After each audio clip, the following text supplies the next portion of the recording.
সমস্যাটি হলো আমরা চাই সবাই একই গতিতে আগাক। মনোযোগ দিয়ে শুনে যান, খুব ভালো লাগবে। তুমি তার মতো হও, আপনি ওনার মতো হন। বাবা মারাও ঠিক একই কাজ করেন।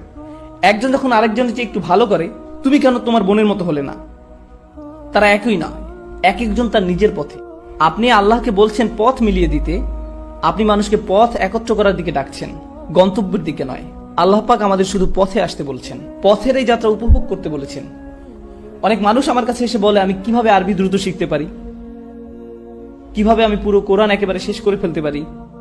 আমি বলি, এত ব্যস্ততা কেন? আমি কি খুব শীঘ্রই মারা যাবেন? সময় আছে, ধৈর্য ধরুন। আল্লাহ পাক এটা দেখতে চান না যে কতটুকু আপনি জানেন, তিনি দেখতে চান আপনি সেই পথে আছেন কিনা। আর আপনি যখন পথে থাকবেন, কিভাবে জানবেন আপনি পথে আছেন?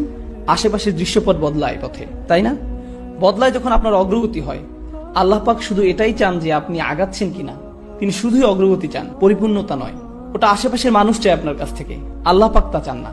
আল্লাহ পাক জানেন তিনি কাকে সৃষ্টি করেছেন। তিনি আমাদের বলেন না যে নির্ভুল হয়ে যেতে, তিনি চান আমাদের অগ্রগতি হোক, এতটুকুই তিনি চান। আল্লাহ পাক আমাদের দিনকে সহজ আর সুন্দর করেছেন, আর আমরা সেটাকে কঠোর আর কদর্য বানাই। আমরা মানুষকে ছোট করি কারণ তারা নির্ভুল নয়, আমরা তাদের ছোট করি কারণ তারা এখনো গন্তব্যে পৌঁছায়নি। সাহাবারা সর্বশ্রেষ্ঠ প্রজন্ম ছিলেন,